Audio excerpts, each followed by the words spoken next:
بيبدأ مع نيلسون اللي بيكون مع حبيبته انجيليكا وبيكلم صاحبه علشان يقول له على ميعاد الاعلان الجديد. بعدها بيسيب انجيليكا وينزل علشان يروح الشركة، وبيوصل ويقابل فينس وبيعدل على صور الاعلانات مع الفريق بتاعه. وبتيجي السكرتيرة بتاعته بتقول له انه لازم يروح اختبار القيادة التحريري علشان ياخد الرخصة بتاعته. وبيروح الامتحان وبيلاقي الدنيا زحمة جدا، وبيلاقي بنت اسمها سارة شايلة اكل وبتروح تقعد جنبه وبيتكلم معاها علشان تغششه. بس المراقب بيشوفها وبياخد منها الورقة ويقطعها، وبيقول لها تيجي تمتحن تاني بعد 30 يوم. وبتتضايق سارة من نيلسون وبيعمل مش واخد باله. ولما بيخرج بيلاقيها قاعدة على عربيته وبيديها رقم السكرتيرة بتاعته علشان تساعدها لو احتاجت فلوس. وبالليل بيكون بيتمرن في شقته. بتجيله سارة تحت البيت وبتكلم الامن يكلمه علشان ينزل لها، وفعلا نزل لها. وبتقول له انها محتاجاه يوصلها لمكان معين لان بسببه ما استلمتش الرخصة، لكنه بيرفض. فبتفضحه قدام الناس وتقول عنه قواد علشان يوصلها. وفعلا نيلسون بيوافق وبياخدها في عربيته، وهما في الطريق بتتكلم معاه وبتعرفه ان اسمها سارة، وبتقول له على المكان اللي عايزاه يوصلها ليه. وبيكون مكان بعيد جدا. ولما بيوصلها سارة بتلبس باروكة ونضارة علشان تغير شكلها، وبتاخد معاها مفتاح عربية نيلسون علشان ما يسيبهاش ويمشي. وبتطلع عمارة علشان تسرق، وبتنزل ومعاها كلبين صغيرين. وبتركب وتقول لنيلسون يطلع بسرعة، وبيتحرك وبيوصلها لحد البيت. وسارة بتطلب منه يطلع يشرب معاها قهوة، ولما بيطلع بتطلب منه يعيش معاها شهر كامل وما يروحش الشغل. لكن نيلسون بيقول لها انه مرتبط بانجيليكا وبيسيبها ويمشي. وتاني يوم بيكون في اجتماع مع واحد اسمه ديجيتي، وبيكون عايز يعمل اعلان عن الهوت دوج. ونيلسون بيقدم له اعلانات كتير عن الهوت دوج، لكن مش بيعجبه ولا اعلان، وهيعمل الاعلان عند اي حد تاني. فبيتضايق نيلسون ويقول له انه قريب هيعلن افلاسه، وبيتخانق معاه لحد ما بيسيبه ويمشي. بعدها فينس بياخده المكتب علشان يهديه، ونيلسون بيقول له انه عايز عميل غيره علشان يكمل شغل. لكن فينس بيطلب منه ياخد اجازة علشان يقدر يركز،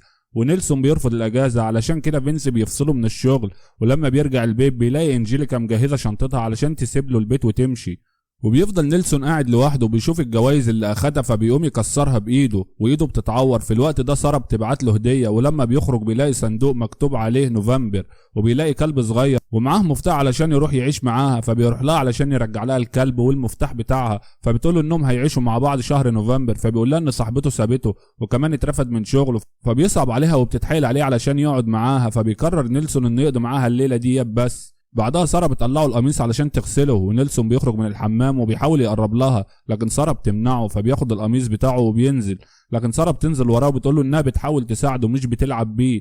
فبيعرض عليها تشتغل معاه في الاعلانات لانها بتقدر تقنع اي حد، وبيطلع معاها فوق علشان يقضي الليلة ديت وبيعملوا علاقة. لكن لما بيصحى مش بيلاقي هدومه، وبيكلم فينس علشان يرجع الشغل وبيقول له على شركة جديدة علشان يعمل لها اعلان. وبتيجي سارة من بره وبتاخد منه الموبايل علشان مش عايزاه يشتغل تاني، وبتقول له انها اتبرعت بهدومه وجابت له هدوم جديده غير البدل اللي كان بيلبسها. في الوقت ده بيجي واحد اسمه تشاز، وبعدها بيبص ساره وبيقول لها ان ده نوفمبر، وبيسيبها ويمشي. وبيكون نيلسون مش فاهم ايه اللي بيحصل، فبيقرر يسيب ساره وينزل، وبتنزل وراه وبتقول له ان تشاز ده يبقى جارهم.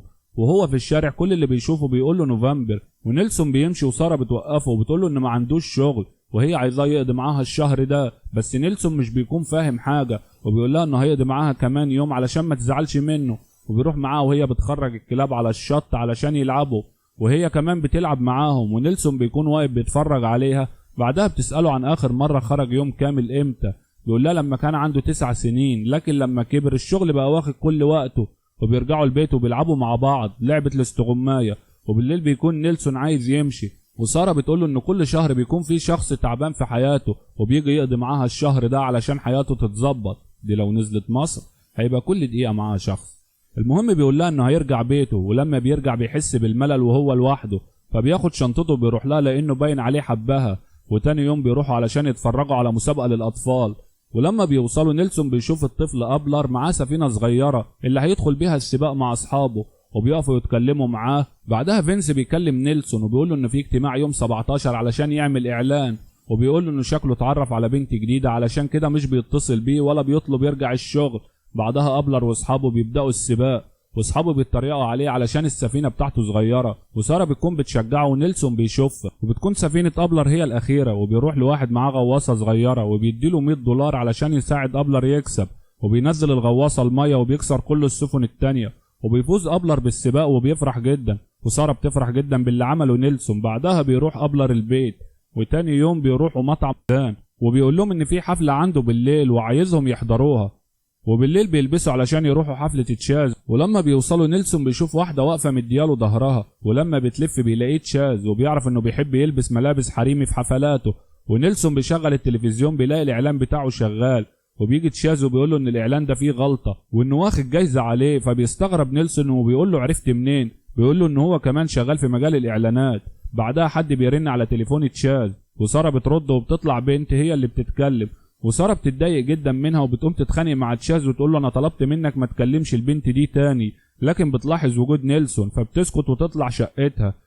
والفضول بياخده وبيسأل تشاز مين اللي كان بيتكلم، بيقول له اخت سارة. وبيطلع لسارة وبيسألها ايه اللي خلاها تتضايق ان اختها اتصلت على تشاز، لكن سارة ما ريحتوش وقالت له مشاكل عائلية مش حابة تتكلم عنها. وتاني يوم نيلسون بيروح الاجتماع مع واحد اسمه أدغر علشان يعمل له اعلان لشركته.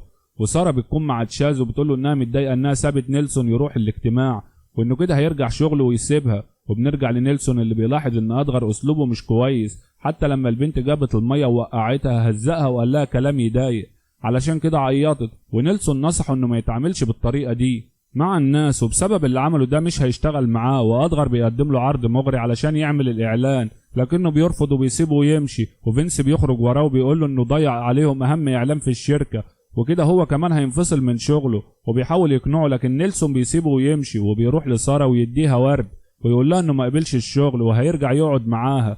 وتاني يوم بيكون في حد جاي علشان ياخد الكلب الصغير، وبينزل نيلسون علشان يوصله. وبيقابل أبلر تحت وبيطلب منه يروح معاه يوم الآباء المدرسة لأنه يتيم ومش معاه حد. ونيلسون بيوافق وبيحس انه احسن وبقى انسان جديد. وبيطلع لسارة وبيكون مبسوط.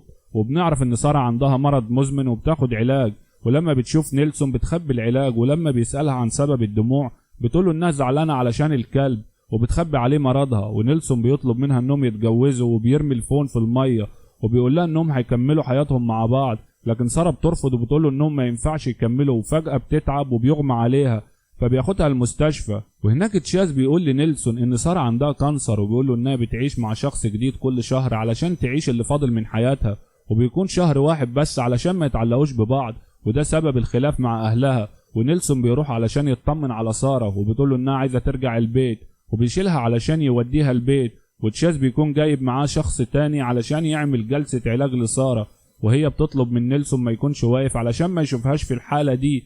وفعلا تشاز بيخرجه. بعدها بيجي أبلر وبيقول لنيلسون النهارده يوم الأب علشان يروح معاه زي ما وعده، وفعلا نيلسون بيروح معاه. وهناك أبلر بيقول للأطفال انه بيحب نيلسون جدا علشان بيقف معاه ويساعده علشان ما عندوش أب. وبيخلص اليوم ونيلسون بيروحوا البيت ويرجع بيته ويفضل يفكر في الأيام اللي قضاها مع سارة. وبيجي الكريسماس وبيكون سارة وتشاز بيحتفلوا بيه مع العيلة، وفجأة نيلسون بيدخل عليهم ومعاه هدايا كتير جدا، وكل اللي قاعدين بينصدموا لما بيشوفوه، لكن بيخرجوا ويسيبوهم لوحدهم. ونيلسون بيكون جايب لها 12 هدية، منهم البرفيوم اللي هي بتحبه وغسالة صحون لأن سارة مش بتحب تغسل، وكمان بيجيب لها كلبها الصغير لأنها متعلقة بيه جدا. وآخر هدية بيعزمها في مطعم وبيغني لها أغنية بصوته علشان يعرفها قد إيه هو بيحبها. بعدها بيرجعوا البيت وبتلاقي نتائج كتير شهر نوفمبر، وبيقول لها إن كل الشهور بقت نوفمبر، وبيعترف لها بحبه وإن عايز يعيش معاها على طول. وبيقضوا اليوم مع بعض، وسارة بتبقى متأثرة جدا لأن ده آخر يوم في الشهر بتاعه. وبيصحى تاني يوم على صوت سارة وهي ماشية وبتقوله إنه لازم يمشي لأن الشهر بتاعه خلص، لكنه بيرفض يخرج وبيقول لها إنه هيكمل معاها. فبتخرج سارة وهي بتعيط ونيلسون بيجري وراها، فبتقف وبتعترف له إنها بتحبه وبتقول له إنها مش هتعيش كتير وعايزة كل ذكرياتهم تفضل جميلة وإنها هتمشي وتروح لعيلتها. ونيلسون بيوافق وسارة بتغمي له عينيه وبتحضنه وبتمشي، ونيلسون كمان بيمشي من طريق تاني. وبتنتهي القصة بعد ما غير حياته كلها علشانها. وهنا بينتهي الفيلم. لو عجبك الفيلم ما تنساش تعمل لايك واشتراك في القناة، واشوفك الفيلم الجاي. سلام.